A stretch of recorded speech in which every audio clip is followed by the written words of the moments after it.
Assalamualaikum warahmatullahi wabarakatuh. Bagaimana kabar kalian hari ini? Semoga kalian senantiasa dalam keadaan sehat dan berbahagia selalu. Sebelum kita memulai pembelajaran hari ini, marilah kita berdoa terlebih dahulu sesuai dengan keyakinan masing-masing.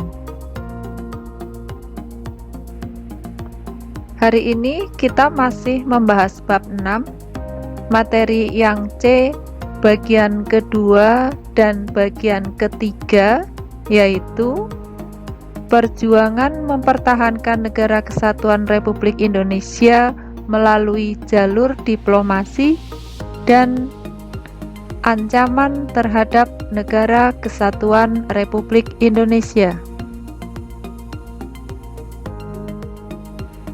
Perjuangan mempertahankan Negara Kesatuan Republik Indonesia melalui jalur diplomasi.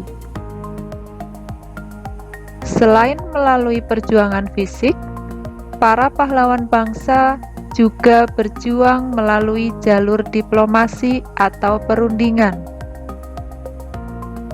Yang pertama, Perjanjian Linggarjati.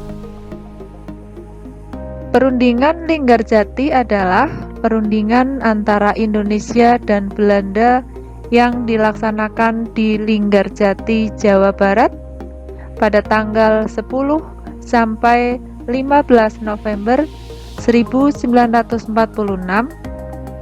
yang menghasilkan persetujuan mengenai status kemerdekaan Indonesia. Yang kedua, Perjanjian Renville. Perjanjian Renville diambil dari nama sebutan kapal perang milik Amerika Serikat yang dipakai sebagai tempat perundingan antara pemerintah Indonesia dan pihak Belanda dengan Komisi Tiga Negara, yaitu Amerika Serikat, Belgia, dan Australia, sebagai perantaranya. Perundingan ini membahas tentang kedudukan dan wilayah Republik Indonesia.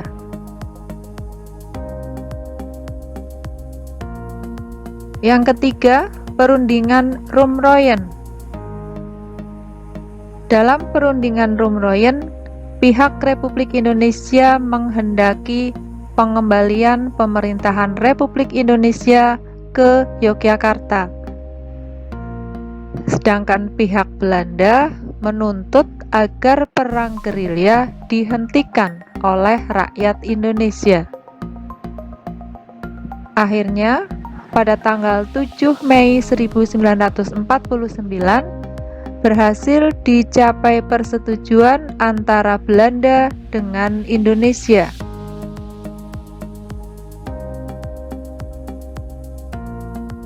Kemudian yang keempat, Konferensi Meja Bundar.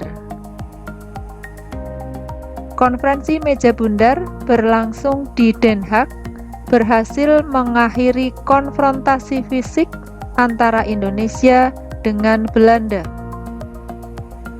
Hasil konferensi tersebut yang paling utama adalah pengakuan dan penyerahan kedaulatan dari pemerintah Belanda kepada pemerintah Indonesia pada tanggal 27 Desember 1949.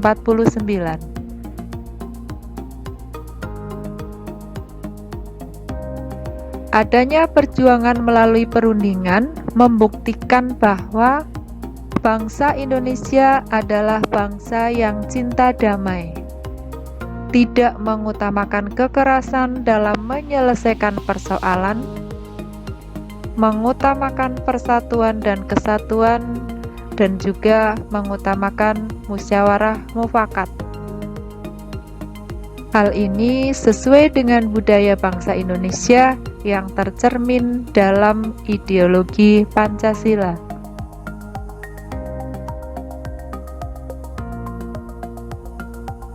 Sekarang materi yang berikutnya, ancaman terhadap Negara Kesatuan Republik Indonesia.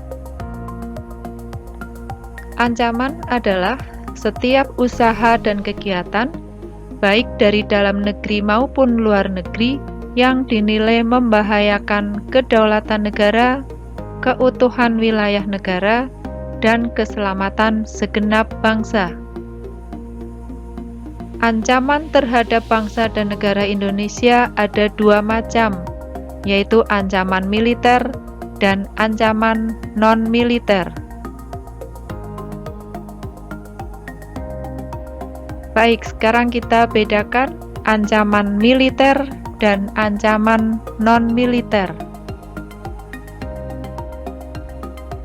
Ancaman militer adalah ancaman yang menggunakan kekuatan bersenjata yang terorganisasi serta membahayakan kedaulatan negara, keutuhan wilayah negara, dan keselamatan segenap bangsa.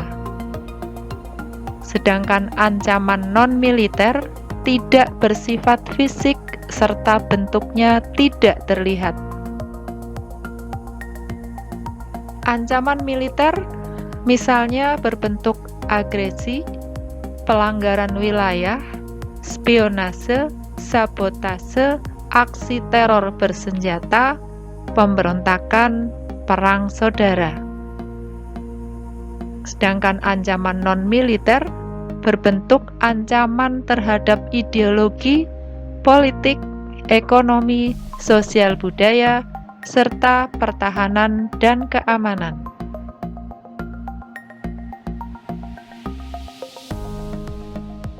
Ancaman dari dalam negeri, misalnya disintegrasi bangsa melalui gerakan-gerakan separatis.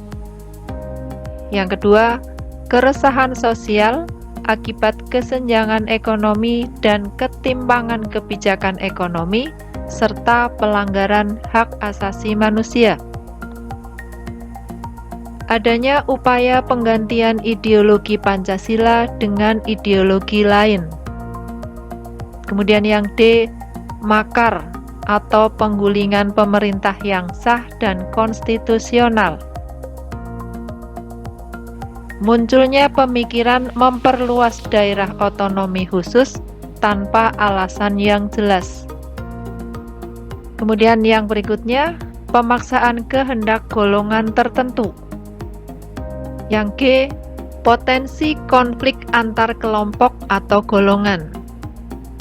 Melakukan kolusi, korupsi, dan nepotisme. Kemudian juga adanya kesenjangan ekonomi.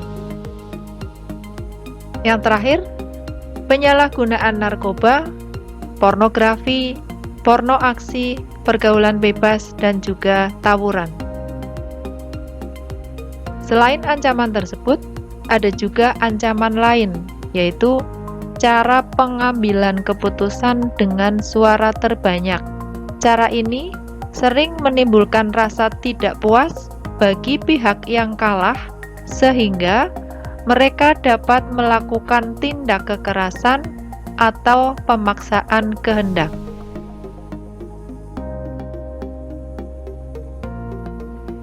Sekarang yang B, ancaman dari luar negeri. Ancaman dari luar negeri yang paling perlu diwaspadai pada saat ini adalah ancaman non-militer, yaitu ancaman terhadap ideologi, politik, ekonomi, dan sosial budaya. 1. Ancaman terhadap ideologi merupakan ancaman terhadap dasar negara dan ideologi Pancasila. Masuknya ideologi lain seperti liberalisme, komunisme, dan ideologi yang berbasis agama. Nilai-nilai ideologi luar tersebut berbeda, bahkan terkadang bertentangan dengan nilai-nilai Pancasila. Untuk itu, kita harus mampu menyaring nilai-nilai tersebut, dipilih yang sesuai dengan Pancasila.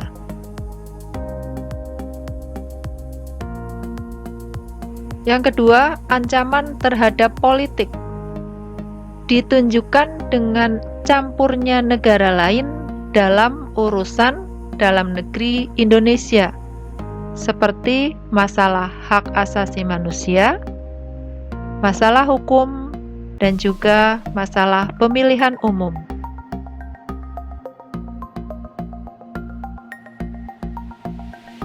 Kemudian yang berikutnya, ancaman terhadap ekonomi.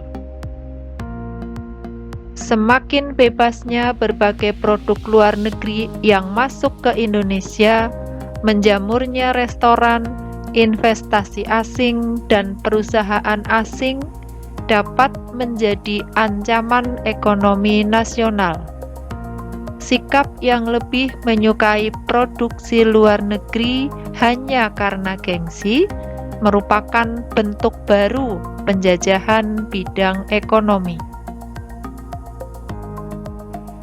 Potensi ancaman dalam bidang ekonomi adalah dalam bentuk penjarahan sumber daya alam yang tidak terkontrol sehingga merusak lingkungan, seperti adanya illegal logging, illegal fishing, penguasaan wilayah Indonesia, pencurian kekayaan alam, dan penyelundupan barang. Yang keempat, ancaman terhadap sosial budaya. Dilakukan dengan menghancurkan moral dan budaya bangsa melalui disinformasi, propaganda, peredaran narkoba, film-film porno, atau berbagai kegiatan kebudayaan asing yang dapat memengaruhi bangsa Indonesia, terutama generasi muda.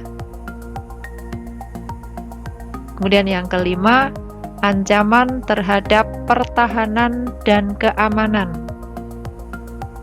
berupa pelanggaran wilayah oleh kapal atau pesawat militer negara lain, peredaran narkoba internasional, kejahatan internasional, kehadiran kelompok asing yang membantu gerakan separatis.